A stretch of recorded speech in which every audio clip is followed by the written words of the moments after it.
역사상 가장 강력했던 제국들이 어떻게 세계를 지배했는지 궁금한 적 있으신가요? 오늘날 우리가 사는 세상의 모습을 결정짓는 데 결정적 역할을 했던 거대한 제국들의 이야기를 들려드리겠습니다.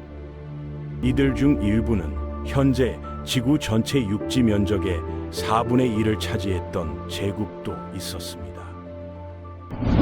먼저 고대 세계의 패권자들부터 살펴보겠습니다. 로마 제국이 어떻게 지중해를 자신들의 호수로 만들었는지 아시나요? 아우구스투스가 황제 자리에 오르면서 시작된 이 제국은 단순히 영토만 넓힌 게 아니었습니다. 그들이 건설한 도로망은 오늘날에도 모든 길은 로마로 통한다는 말로 기억되고 있죠. 수도교와 콜로세움 같은 건축물들은 당시 기술력의 정점을 보여줍니다. 하지만 더 놀라운 건 언어의 힘이었어요. 라틴어가 유럽 전역으로 퍼져나가면서 오늘날 프랑스어, 스페인어, 이탈리아어의 뿌리가 되었거든요. 팍스 로마나라 불린 로마의 평화는 강력한 군단의 힘으로 유지되었습니다. 물론 내부 권력 다툼과 게르만족 같은 외침으로 결국 몰락했지만 서구 문명의 DNA에 깊숙이 새겨진 유산을 남겼습니다. 동방에서는 사산 왕조의 페르시아가 로마와 맞서고 있었습니다. 이들은 이슬람 세력이 등장하기 전까지 중동 지역의 마지막 페르시아 제국이었어요. 수도 크테시폰에서는 조로아스터교가 국교로 자리 잡고 있었고, 이는 페르시아 문화의 정체성을 형성하는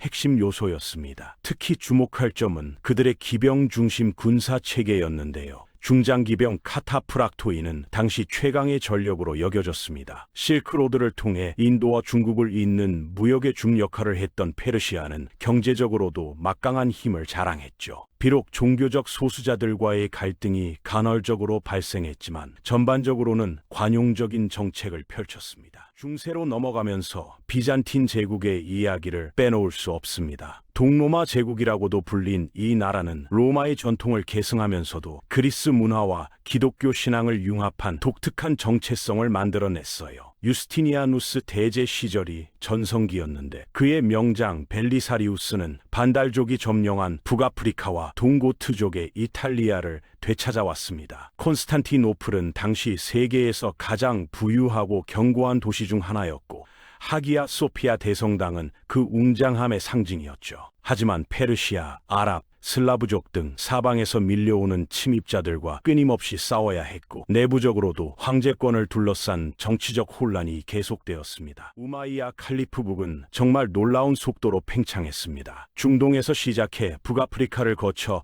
이베리아 반도까지 세 개의 대륙에 걸친 광대한 영토를 단 한 세기 만에 정복했거든요. 다마스쿠스를 수도로 삼은 이들은 통일된 화폐 제도와 아랍어 공용화를 통해 제국 전체의 일체감을 조성했습니다. 도로망과 우편 시스템 같은 인프라 구축으로 무역이 크게 활성화되었고요. 흥미로운 점은 종교 정책이었는데 유대교도와 기독교도들에게 일정한 자치권을 인정하는 관용을 보였습니다. 물론 결국 아바스 왕조의 혁명으로 멸망하게 되지만 이슬람 문명 확산의 토대를 마련한 공로는 인정받아야겠죠. 서유럽에서는 샤를마뉴의 카롤링거 제국이 등장합니다. 프랑크족 출신인 그는 오늘날의 프랑스, 독일, 이탈리아 북부를 아우르는 거대한 제국을 건설했어요. 서기 800년 크리스마스에 교황으로부터 황제관을 받으면서 서로마 제국의 부활을 선언했습니다. 아헨을 수도로 정한 샤를마뉴는 기독교 문화와 라틴 문학의 부흥에 힘써 이를 카롤링거 르네상스라고 부르죠. 수도원과 궁정학교를 통해 고전 문헌들이 보존되고 복사되었습니다. 하지만 그의 사후 제국은 베르댕 조약에 의해 세 아들에게 분할되면서 오늘날 서유럽 국가들의 원형이 만들어졌습니다. 중국의 송나라는 영토 면에서는 이전 왕조들보다 작았지만 문명의 질적 발전에서는 최고 수준에 달했습니다. 카이펑과 항저우 같은 도시들은 당시 세계에서 가장 번화한 상업 중심지였어요. 활자 인쇄술의 발명으로 지식의 대중화가 시작되었고, 화약과 나침반 같은 혁신적 기술들이 개발되었습니다. 대운하를 통한 남북 연결과 해상 무역의 확대로 경제가 크게 발달했죠. 과거 제도를 통한 관료 선발 시스템도 더욱 정교해졌고요. 다만 북방의 거란, 서하, 금나라 같은 유목 민족들과의 군사적 대결에서는 종종 수세에 몰렸습니다. 신성 로마 제국은 독특한 정치 구조를 가진 연방체였습니다. 독일 지역을 중심으로 수백 개의 크고 작은 영방들이 모여 있었는데 선제후들이 황제를 선출하는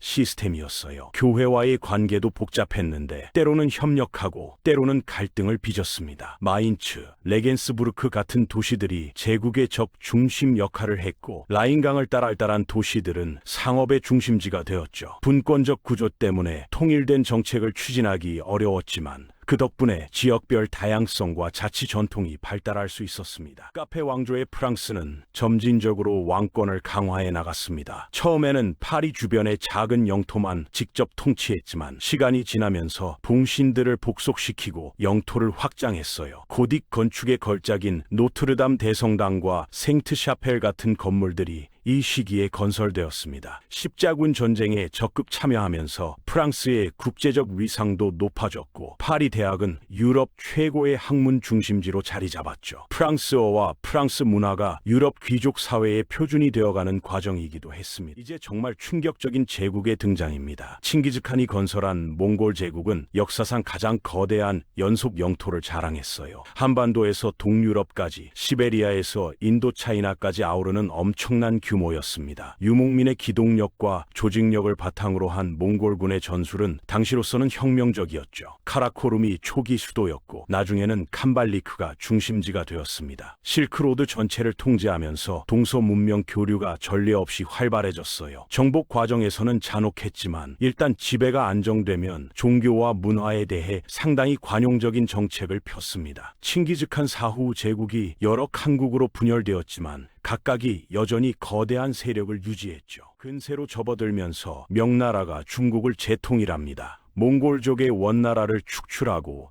한족의 지배를 회복한 것이죠. 홍무제부터 시작된 중앙집권 체제는 매우 효율적이었고 만리장성을 대대적으로 재건축해서 북방 방어를 강화했습니다. 자금성과 천단 같은 웅장한 건축물들이 베이징에 세워졌고 대운하도 정비되어 남북 물류가 원활해졌어요. 정화의 대항해는 정말 놀라운 사업이었는데 거대한 보선들을 이끌고 동남아시아와 인도양, 심지어 아프리카 동해안까지 진출했습니다. 하지만 후기로 갈수록 해금 정책과 관료제의 경직화로 쇠퇴의 길을 걷게 되었죠. 스페인의 부상은 정말 극적이었습니다. 레콩키스타를 완성하고 이사벨 여왕과 페르디난드 왕이 통합 왕국을 만든 직후 콜럼버스의 신대륙 발견으로 새로운 전환점을 맞았어요. 아메리카 대륙에서 쏟아져 나오는 금과 은은 스페인을 유럽 최강국으로 만들었습니다. 마드리드가 제국의 수도가 되었고 무적 함대는 대서양과 태평양을 누볐죠. 남미와 중미, 필리핀까지 아우르는 광대한 식민 제국을 건설했고 스페인어와 가톨릭 문화를 전 세계에 전파했습니다.